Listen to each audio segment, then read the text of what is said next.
Grand Rising, Niune. What up? What is the Nubian?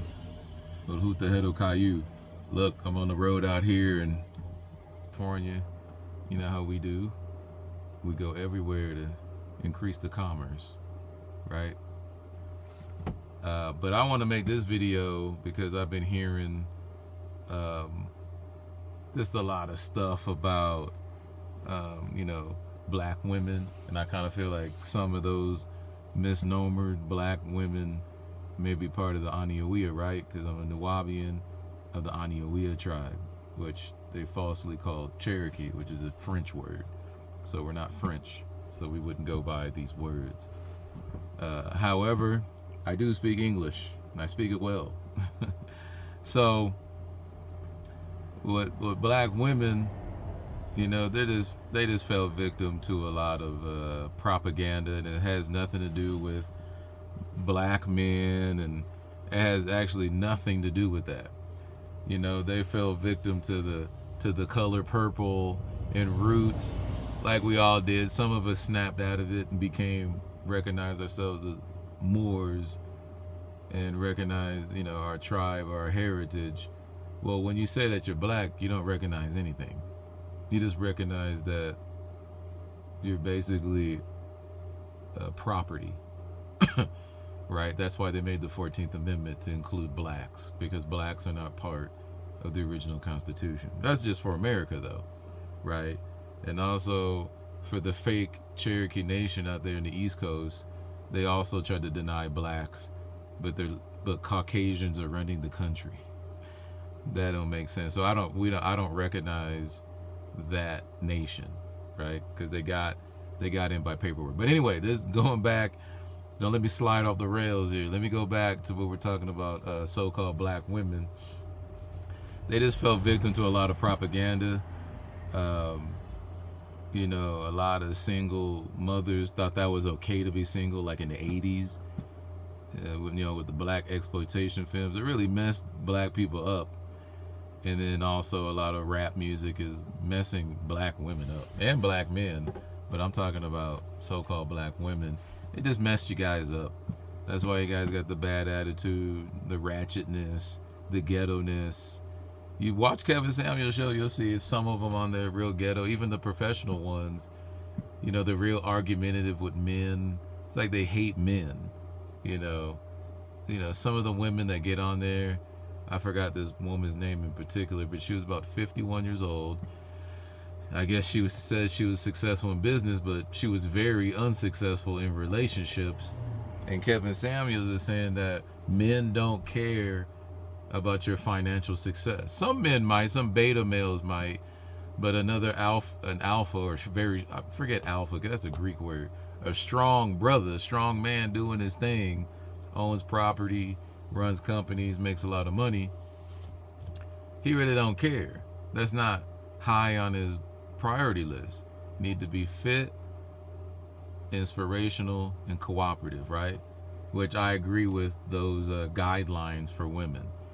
Because you can't just let women run crazy, because they make some of the most horrible decisions in relationships. Like they don't even know how to find a man. Oh girl, I'm independent, I don't need no man. Then did I just say, hey, leave us alone? Leave us alone. Speaking for myself in particular, I don't date a lot of black women. If you're on my Facebook friend or connected or we're linked, yeah, I love women, period. And if I found a nice Moorish girl, I would date her. But before my fiance now in Thailand, I did talk to two black girls, and it just didn't go well, man. One girl was 22. I'm 43.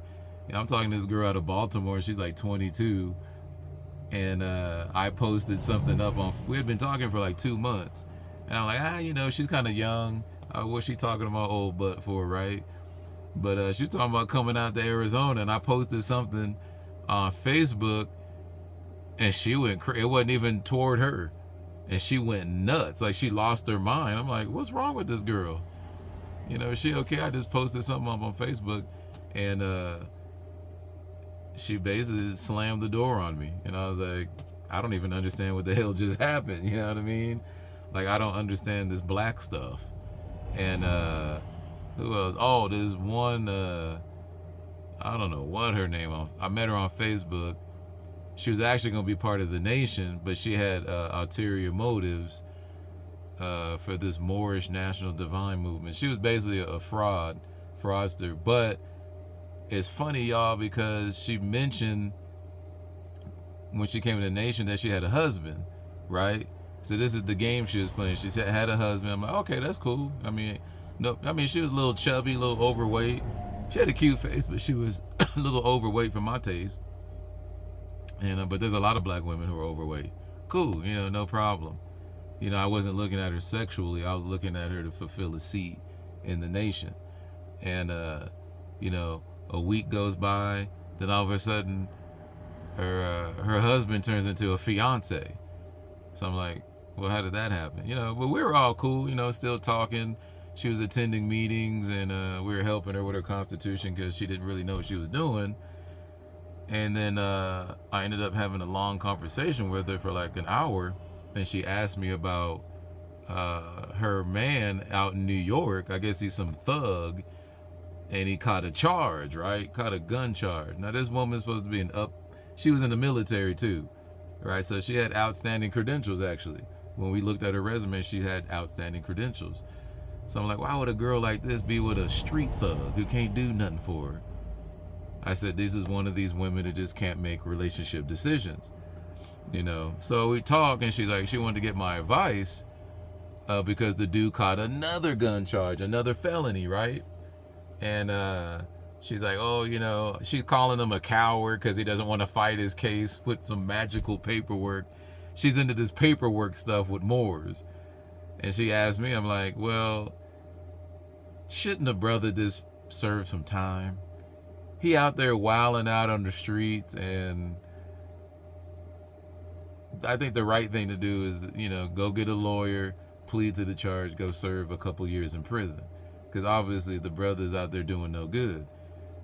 She wanted me to say, oh, do some magical paperwork and, and just upload it. Not upload it. And just try to fight the case. But I'm like, is he skilled in oratory speech in court? And she's like, oh, no. But he got the paper. See, the paperwork only going to go so far. Right? There's the written test in front of the judge, and then there's the spoken test, the verbal test. And he going to fail that, so the judge ain't going to respect the paperwork. That's how it goes. Right? He'll look bad in the judge's eyes because character does play a part when you go in there. So anyway, that talk kind of concluded, and then another day she called me, and she talking about coming out to the land and ride with me on the truck. And I'm like, whoa, no. You got a fiance, husband, something, some street thug dude. I'm not trying to really go there with you. No, you can't come out. Even though I didn't say it in my mind, I'm like, no, you know, that's drama, right? And I don't even know your agenda yet. You get older, women have agendas. I know that for a fact. So, so we have another meeting, right? Maybe 2 weeks after that. And on her little constitution of this Moorish Divine Movement, she's putting these different languages down, like, oh, the Amazigh, Arabic, all the languages she cannot speak, not even basic, not even Kaifa Anta, she can't even say Subhanahu wa ta'ala, she can't say nothing if it's not in English, basically, right? So I said, this is going to be a joke, because if this is presented to another nation, they'll be like, oh, okay, well, we want to meet some of these people, and you ain't even going to have them. It's going to look stupid, like you just made it up, which she did. She just made up something to make it sound glorious. And I said, nah, I'm not gonna co-sign this. We had talked about this months before too. We're not gonna co-sign this. And then we started talking about taxes. She says, "Oh, I don't pay taxes," but she's broke. She don't even have a car. You know what I mean? I think she lived in Rochester. She didn't even have a car. She had an apartment, and she had a son, and she's a single mother, right? So she hasn't been living her life the way she should as a Moorish woman, right? But she wants power, and so she uses men to get it. And she thought she was gonna use me, but I have no interest in her like that, you know. So on the call, I wish I would have recorded it.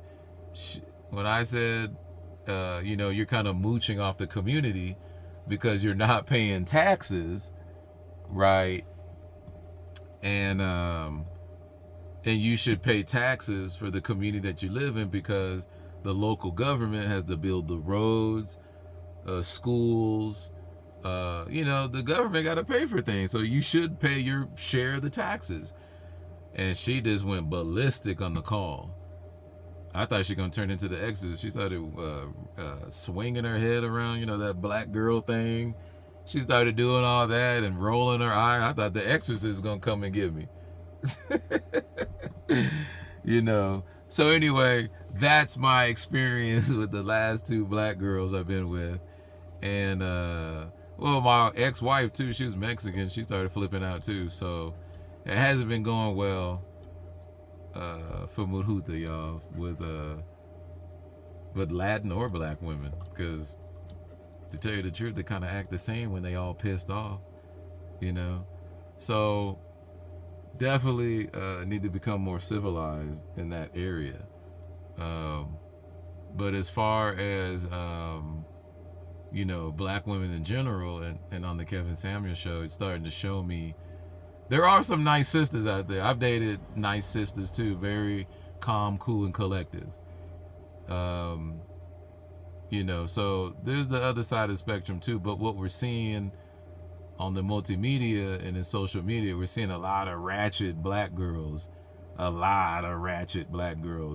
So is the stereotype wrong to say, a lot of, I'm not saying all majority, but a lot of black women are ratchet, are ghetto, and even if they do have jobs, they can't get married because the type of attitude that they have, they prioritize their degree over forming a family. I won't even say just a man, just forming a family.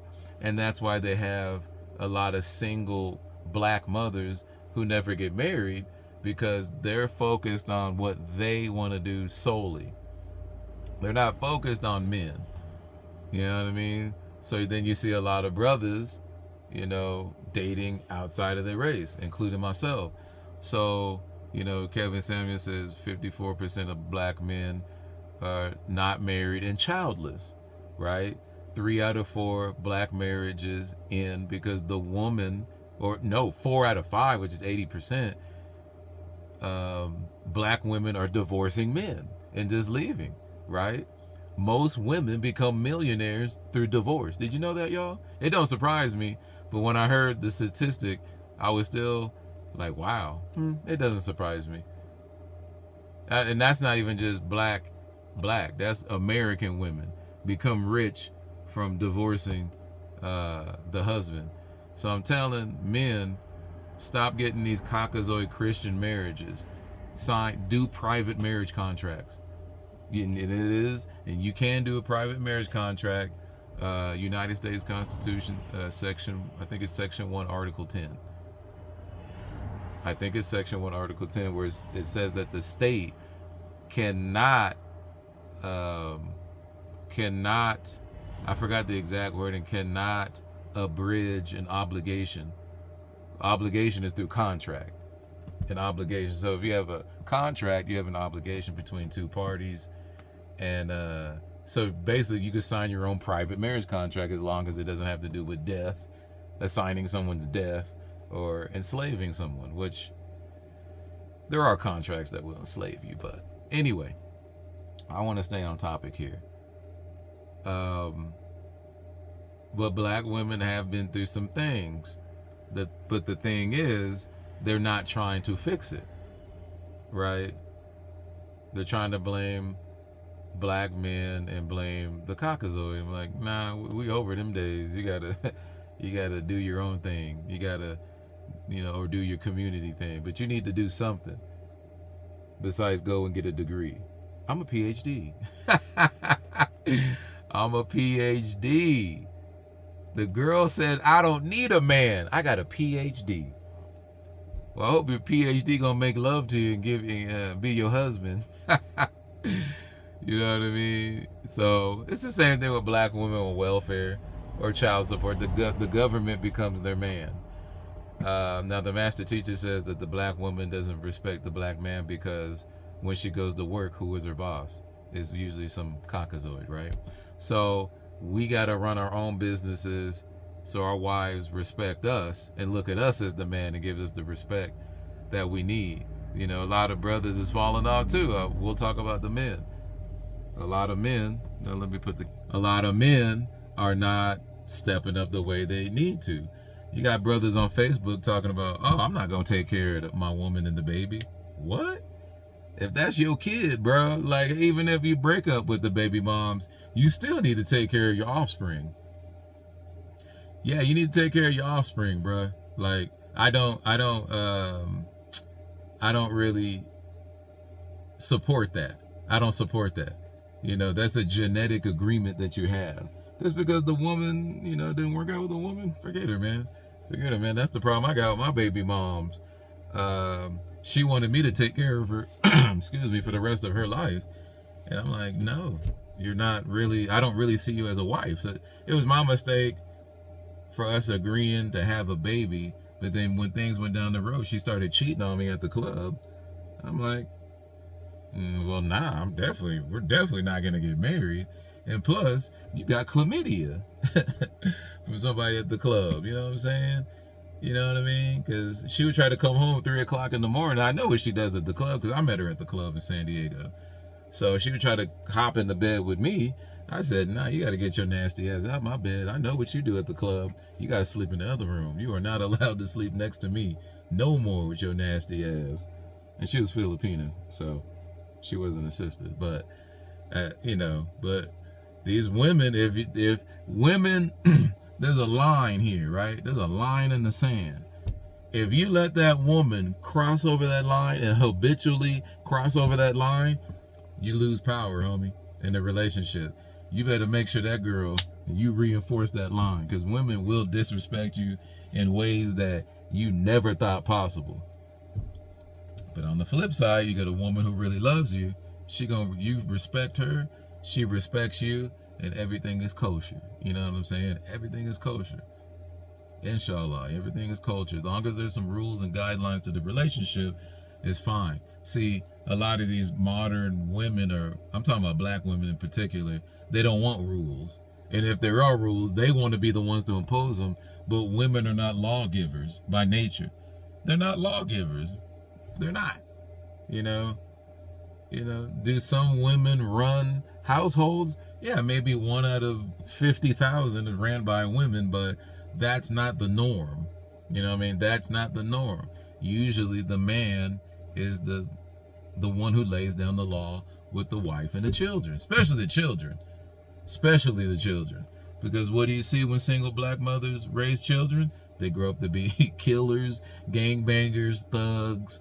Very few will be athletes at colleges or go on to do college, and be legitimate. Most of them don't see legitimacy as something viable. They want to do crime. They want to get right in the crime because that's what they see their older peers doing, right? So the black community is all messed up. Then you have lower class blacks, and then you have middle class, and then you have higher class. Now the middle class blacks kind of don't want nothing to do with the lower class blacks. I've seen that in IT. I was an IT engineer. I've seen that. I've seen middle class blacks discriminate against lower class blacks, even in the workplace. I've seen it. Trust me, it's there. Did I do it? No, because I didn't really work around, early in my IT career, I didn't really work around a lot of black people, period. It was all Caucasians, Asians, and Hispanics, right? In California, there's not a lot of black, and if they are in IT, it's a government IT job which we laugh at government IT because they don't really have any skills. That's all paperwork. You know, they call us in the private sector to do work for the government IT because they don't know what the hell they're doing. And we have to consultate them on networking, storage networking, virus removal, cloning computers, you know, all that stuff. So at the same time, we're not seeing all the black people in IT, you know. So got a lot of work to do. Join the United Nawabi Nation. We're gonna have curriculum set up to learn IT skills, language, you know, producing fabrics, clothes for our cultural dress. Culture is important. That's the one thing Kevin Samuels totally missed, was culture. You know what I'm saying? If you look at the way Kevin Samuels dressed, and don't get me wrong, I love Kevin Samuels. Rest in peace, brother. But the thing that was missing was culture. You know, your language, your dress, you know, things that pertain to your identity. You know, the foods that you eat, everything he did, so did the Caucasoid, because that's where he got his culture from, the Caucasoid. Christianity's Caucasoid, his suits were Caucasoid, the colognes Caucasoid. Everything was made by Caucasoids for him. So unfortunately, he couldn't see that aspect of solving the problem like the master teacher did, Dr. Malachi Z. York. All praises due. So hopefully this video will help so-called black people and black women in particular. You might not have liked what I said, 100% of what I said. That's fine. I'm not trying to be your man or your husband or anything like that. What I'm trying to do is speak from a man's point of view and give you the best outlook on reality. See, I'm not here to cater to black women's reality. You know, when it comes to the show, Kevin Samuels show, a lot of black women are like, oh, go back to the woman I was talking about earlier who's 51 years old with a successful business, not successful in relationships, and older men who are 51 who are single and successful, they're not looking for a 51-year-old black woman. They're looking for a woman that's younger, especially if they have no kids at that point, or they might have a kid or two, but they want to start another family. 51-year-old black woman can't have babies, but a 50-year-old black man can with a younger woman. So naturally, through nature, he gonna look for a younger woman in her 30s, 20s, late 20s, 30s, you know. And that's always been throughout history. You know, I hear some of these simp black dudes talking about, oh, they just want to get a younger woman so they can manipulate her. These simp dudes better go sit down, bro, because that's nature, homie. You've been listening to your homegirl too long, man. That's nature. It's nature for an older man to get with. I mean, Abraham had multiple wives. Matter of fact, his wife, Sarah, told him to sleep with Hagar because she couldn't give him any children at that time, where she thought she couldn't, right? So all the prophets, Solomon had women. I mean, come on, man. Kings have women. Men with resources have multiple women. That's never going to change, right? That's never going to change. So it's either that or women have to die along with a dog. Woof, woof. Woof, woof.